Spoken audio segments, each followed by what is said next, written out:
이제 다 함께 자리에서 일어나셔서 사도신경으로 우리의 신앙을 고백하며 영과 진리로 하나님께 예배드립니다. 나는 전능하신 아버지 하나님, 천지의 창조주를 믿습니다.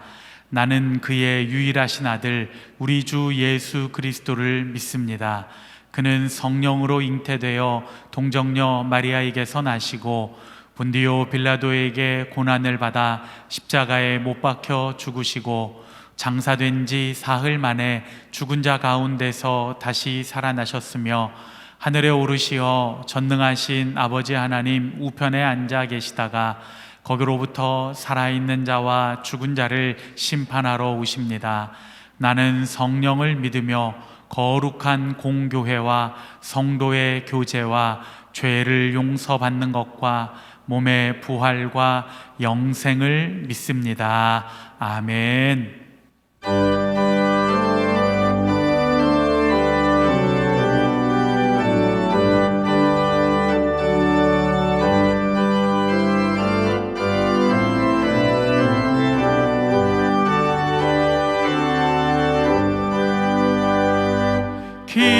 기뻐하며 경배하세 영광의 주 하나님 주 앞에서 우리 마음 피어나는 꽃 같아 죄와 슬픔 사라지고 의심 누른 것이 변함없는 기쁨의 주 밝은 빛을 주시네. 땅과 하늘 만물들이 주의 솜씨 빛내고 별과 천사 노래소리 끊임없이 드높아 물과 숲과 산과 골짜 들판이나 바다나 모든 만물 주의 사랑 기뻐 찬양하여라. 우리 주는 사랑이요 복의 근원이시니 삶이 기쁜 샘이 되어 바다처럼 넘치네. 아버지의 사랑 안에 우리 모두 형제니 서로 사랑하게 도와 주시옵소서. 새벽별의 노래 따라 힘찬 찬송 부르니 주의 사랑 줄이 되어 한맘 되게 하시네. 노래하며 행진하여 싸움에서 이기고 승전가를 높이 불러 주께 영광 돌리세.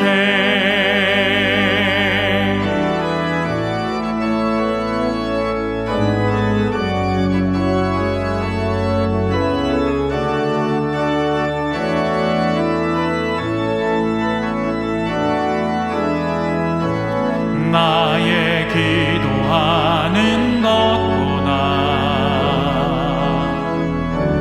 더욱 응답하실 하나님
하실 주님께 모든 영광과 존귀 찬양과 경배를 돌릴지어다.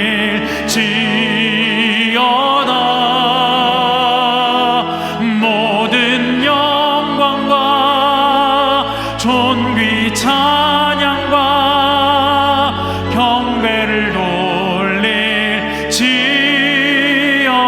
우리 함께 두 손을 높이 들고 찬양합니다.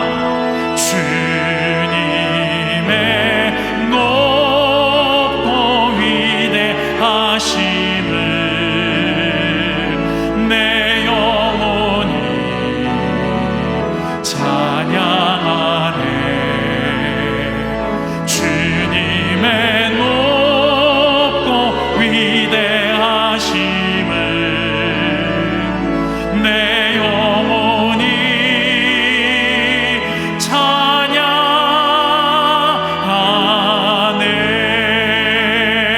주님의 높고 위대하심을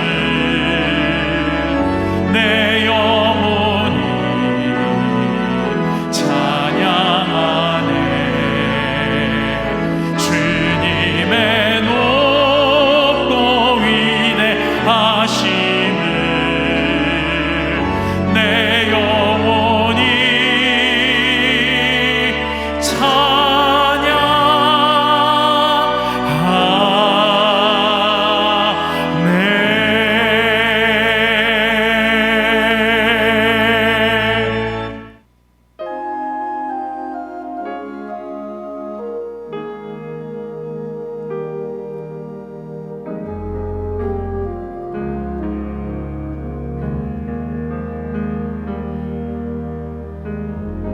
내 백성이 나를 떠나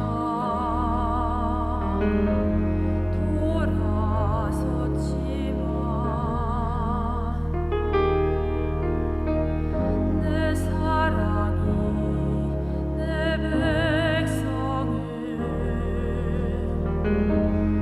포기 못하니 내 모든 것 내어주고 나 그들을 얻으리라. 여호와께 돌아가자. 우린 돌아서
오늘 우리에게 주시는 하나님의 말씀은 사도행전 4장 32절에서 37절까지입니다. 믿는 무리가 한 마음과 한 뜻이 되어 모든 물건을 서로 통용하고 자기 재물을 조금이라도 자기 것이라 하는 이가 하나도 없더라. 사도들이 큰 권능으로 주 예수의 부활을 증언하니 무리가 큰 은혜를 받아 그 중에 가난한 사람이 없으니 이는 밭과 집 있는 자는 팔아 그 판 것의 값을 가져다가 사도들의 발 앞에 두매 그들이 각 사람의 필요를 따라 나누어 줌이라. 구브로에서 난 레위족 사람이 있으니 이름은 요셉이라. 사도들이 일컬어 바나바라 번역하면 위로의 아들이라 하니 그가 밭이 있음에 팔아 그 값을 가지고 사도들의 발 앞에 두니라. 이것은 주님의 말씀입니다. 아멘. 어떤 마을에 외동딸을 둔 노부부가 살고 있었습니다. 자식을 낳지 못하다가 늙어서 낳게 될 참으로 예쁜 외동딸입니다. 정성껏 잘 키워서 혼기가 차서 이제 다양한 곳에서 선이 오게 되었습니다.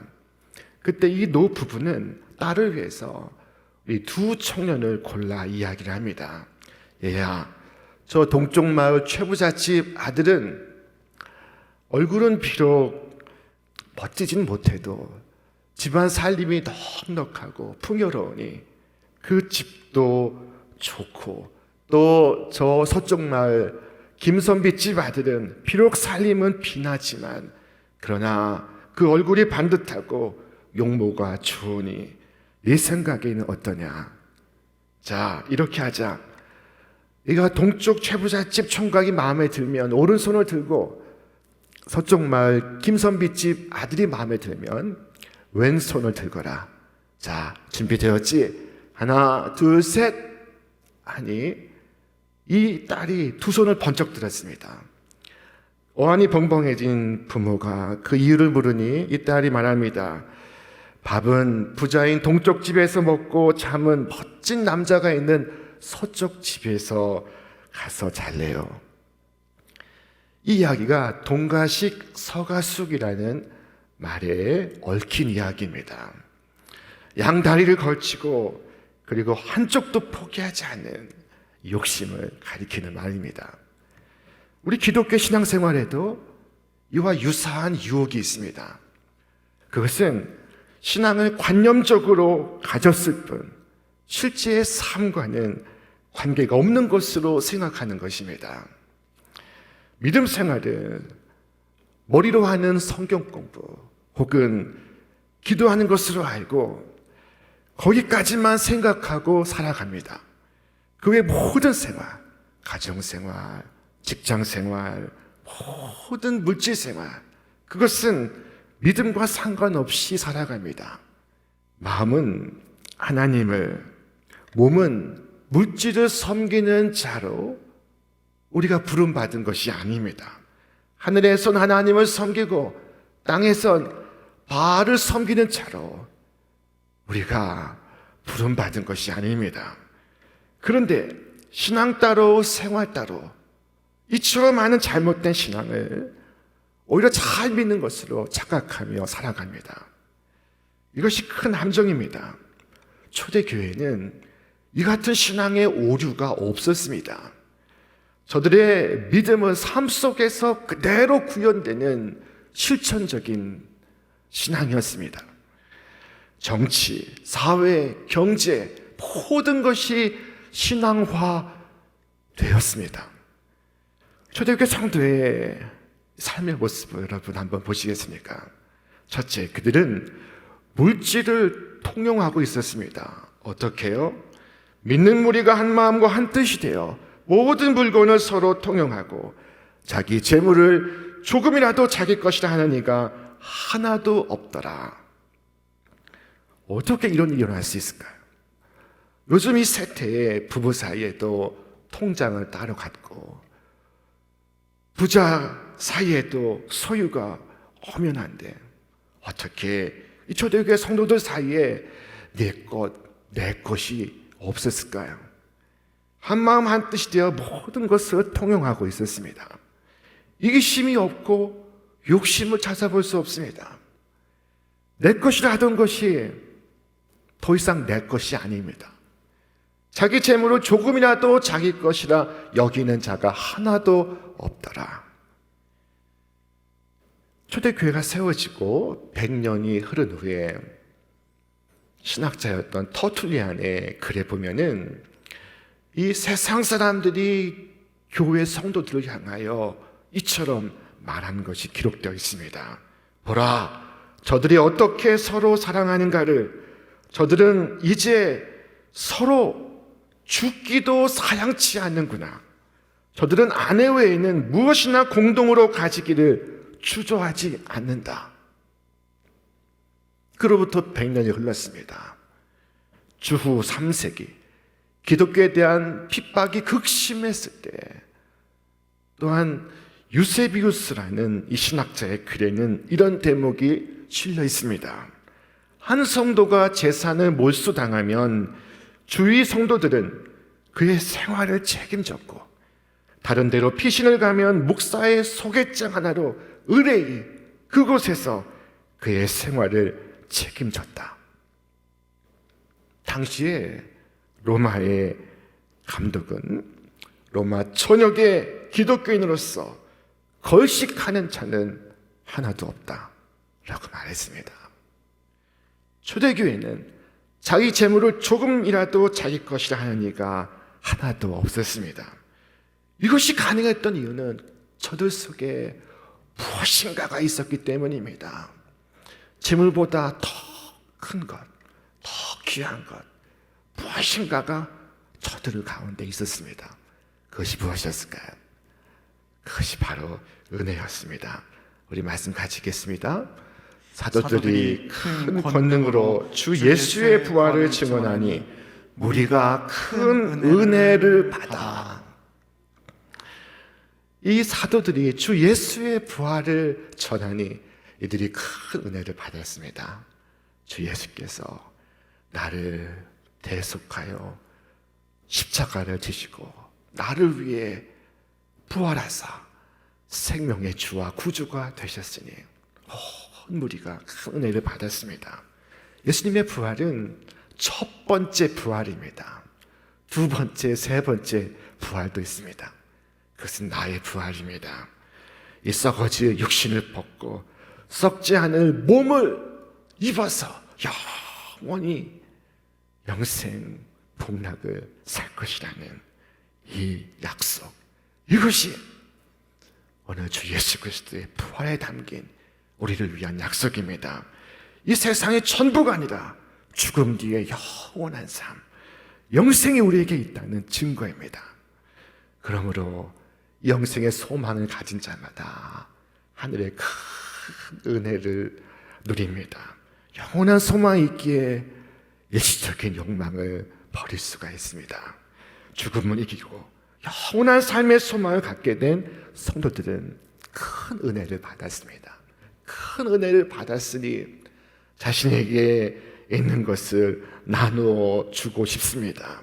내게 있는 모든 것을 나누어 주는 삶을 살고 싶어 합니다. 그래서 어려운 성도를 돌아보고 섬기는 것이었습니다. 여러분, 은혜를 받으셨습니까? 여러분이 은혜 받았다는 증거가 어떻게 나타나고 있습니까? 하나님의 은혜는 초대교회 성도들을 자발적으로 만들어 놓고 있었습니다. 그들은 기꺼이 자신의 것을 내어놓았습니다. 우리 말씀 읽겠습니다. 그 중에 가난한 사람이 없으니 이는 밭과 집 있는 자는 팔아 그 판 것의 값을 가져다가 사도들의 발 앞에 두매 그들이 각 사람의 필요를 따라 나누어 줍니다. 아멘. 저들이 자신의 소유를 팔아 사도들의 발 아래 두었다 말씀합니다. 그것을 가지고 사도들이 각 사람의 그 필요에 맞게 나누어 주었다 하는 것입니다. 저들에게 은혜는 이 머릿속 지식이 아니었습니다. 이 마음속에만 있는 감상이 아니었습니다. 저들에게 은혜는 삶이요, 생활이요, 정치요, 경제였습니다. 은혜에 대한 감격, 은혜에 대한 응답이 이와 같은 일들로 나타나고 있었습니다. 초대교회 사람들이 이룬 이 아름다운 삶의 모습은 인간의 죄에 의한 것도 아니요, 무력에 의한 것도 아니요, 혁명에 의한 것도 아니었습니다. 오직 큰 은혜로서 이룬 신앙적 사건이었습니다. 모두가 자원해서 참여해 이룬 것입니다.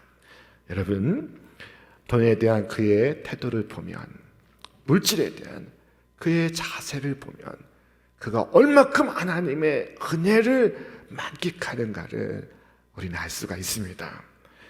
한편 우리가 주목해야 할 것은 이 성도들이 어려운 이들을 어떻게 돕는가 하는 그 방식입니다. 오늘 말씀에 이르기를 그 중에 가난한 사람이 없으니 이는 밭과 집 있는 자는 팔아 그 판 것의 값을 가져다가 사도들의 발에 앞에 두매. 자, 자신들이 직접 자신들의 이름으로 구제하지 않고 교회의 사도들에게 위임했습니다. 개인의 이름이 아니라 교회의 이름으로, 예수 그리스도의 이름으로 행하는 것입니다. 이렇게 겸손하고 지혜로운 이 구제 방식은 구제하는 사람이나 구제받는 사람이나 자유케 합니다. 초대교회 같은 아름다운 성도의 모습을 보이는 일들이 많았는데 그 중에 한 사람이 오늘 성경에 등장하는 바나바입니다. 바나바는 저 구브로 출신의 레위 지파 사람이었습니다. 구브로는 지중해 키프로스라고 하는 큰 섬을 말합니다.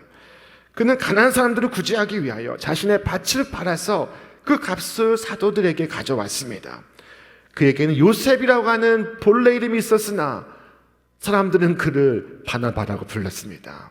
바나바는 위로의 아들, 격려의 아들이라는 의미입니다.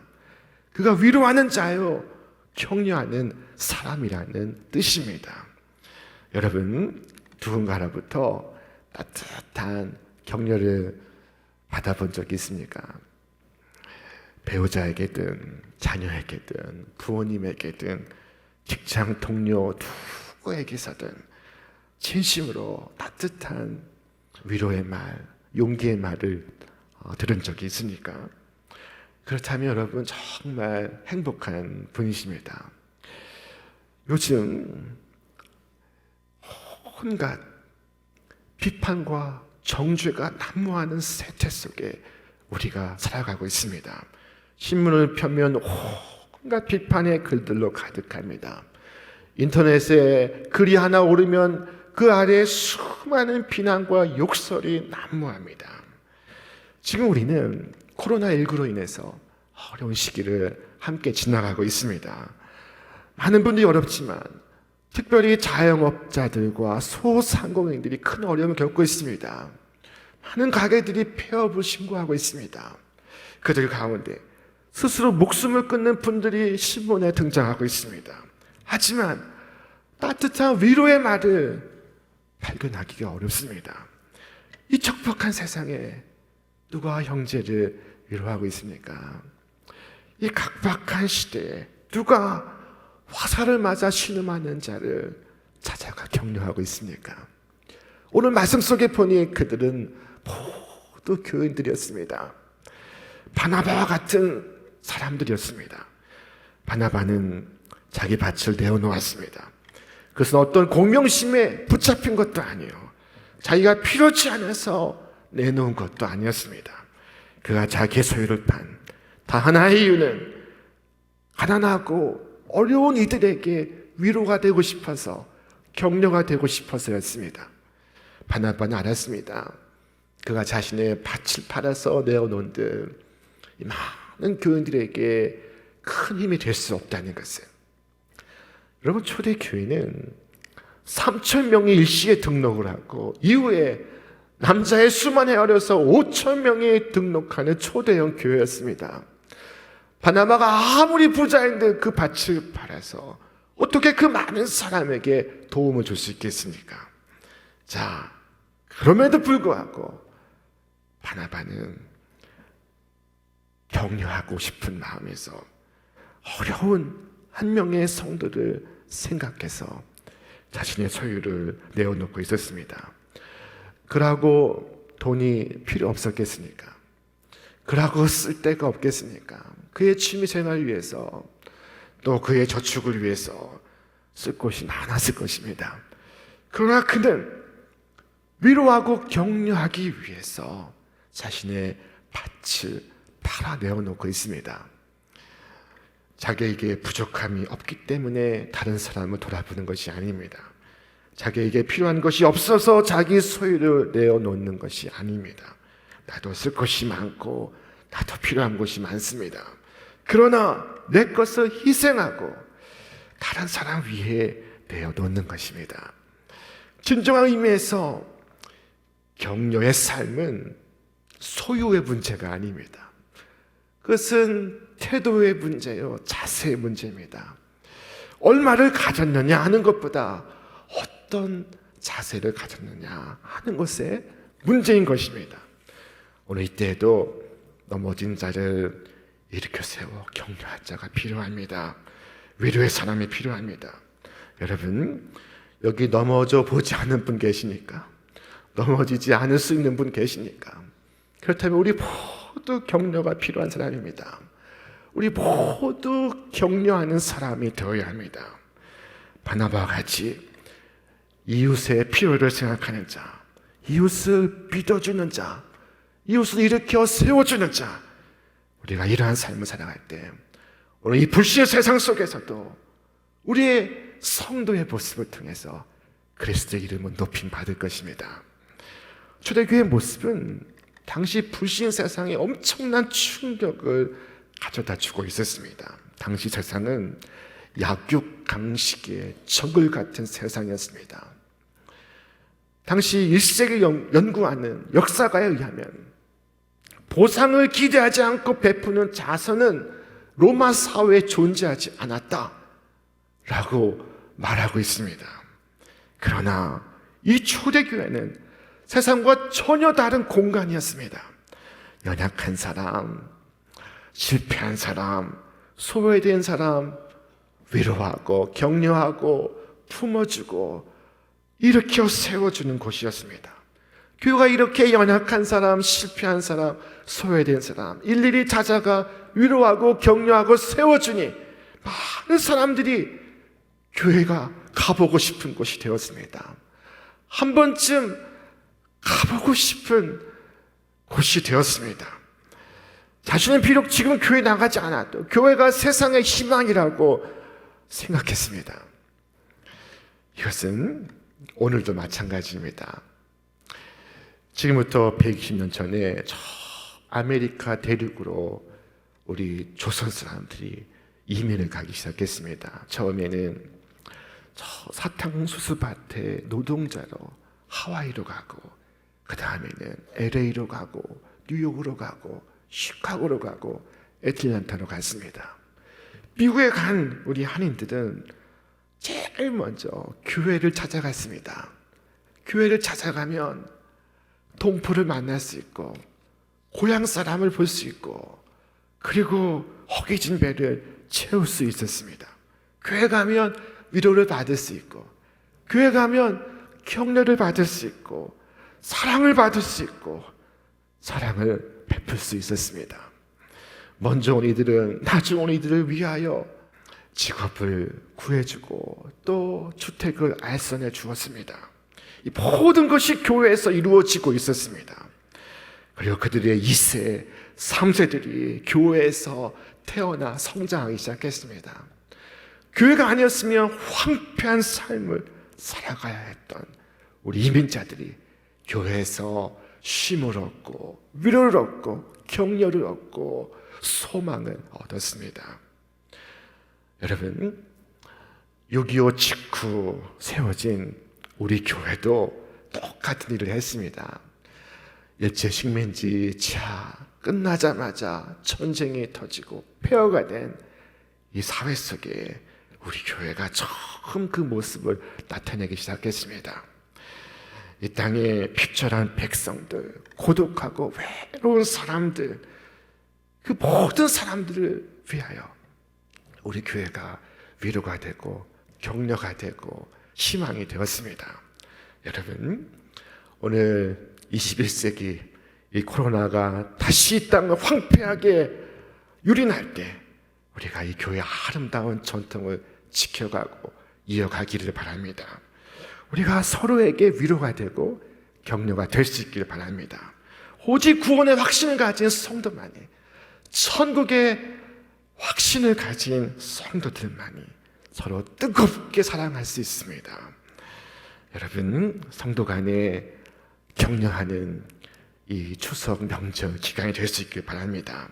넘어진 자를 일으켜 세움으로써 하나님의 역사가 이 땅에 충만히 흐르기를 바랍니다.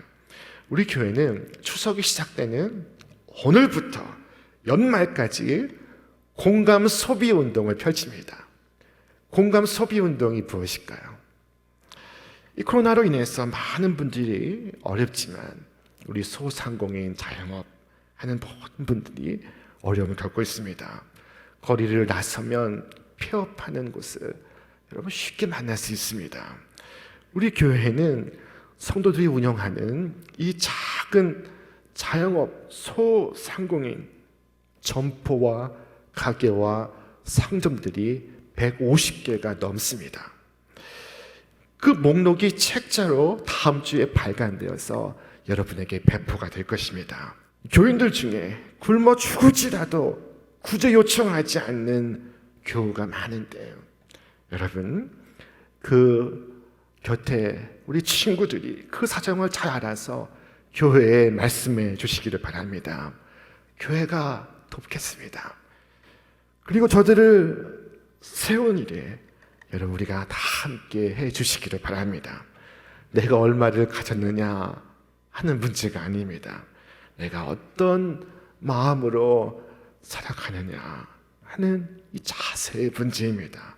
주님은 얼마를 주어라, 무엇을 주라 전혀 말씀하지 않으셨습니다. 단지 주라, 그리하면 너희에게 줄 것이니 곧 후이되어 누르고 흔들어 넘치도록 하여 너희에게 안겨주리라.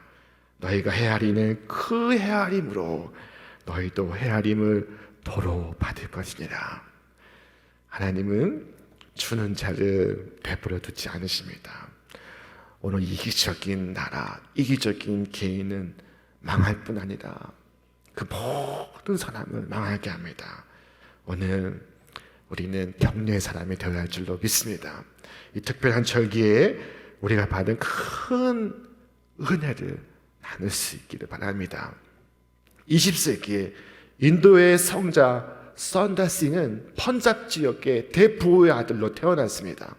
그런데 예수를 믿는다고 집에서 추방을 당했습니다. 그가 했던 일은 저 히말라야 산을 넘나들며 티베트 사람들에게 복음을 전하는 것이었습니다. 자, 어느 날 선다싱이 조심스럽게 그 겨울 눈 덮인 산을 넘어가고 있는데 저 10m 아래 한 사람이 굴러 떨어져 있었습니다. 선다싱은 같이 길을 가던 친구에게 그 사람을 구해 주자고 말했습니다. 하지만 그 사람은 이곳에서 머뭇고 있다가는 필경같이 죽는다면서 혼자 서둘러 그 산을 넘어갔습니다. 그러나 선다싱은 그렇게 할 수가 없었습니다. 그는 내려가서 그 사람을 일으켜 그 사람을 업고 산을 함께 넘어가고 있었습니다. 두 사람의 몸이 닿아서 그 체온을 말미암아 서로의 몸은 뜨거워져 있었습니다. 한참을 가다 보니 앞에 한 사람이 쓰러져 죽어 있는 것이 보였습니다. 가까이 가서 보니 그는 혼자만 살겠다고 먼저 길을 떠난 바로 그 친구였습니다. 선다싱은 목숨을 얻고자 하는 자는 잃을 것이요 나를 위하여 목숨을 잃는 자는 얻을 것이다 하신 예수님의 말씀이 생각이 났습니다. 그는 업고 가는 친구에게 하나님의 아들 예수께서 자신의 목숨을 버려 인류를 구원했다는 이 아름다운 이야기를 전해 주었습니다. 여러분, 이와 같이 예수 그리스도의 그 사랑을 기억하면서 삶과 물질의 문제에서 오직 주님이 주인 되시는 아름다운 순종과 사랑의 역사가 있기를 주님의 이름으로 축원합니다. 축원합니다. 이제는 우리 주 예수 그리스도의 은혜와 하나님의 사랑과 성령의 교통하심과 역사하심이 큰 은혜로서 성도의 위로와 격려를 나누는 우리 모든 성도들을 위해 저들의 가정과 일터와 기업 위에 이제로부터 영원토록 함께 하옵시기를 간절히 축원하옵나이다. 아멘.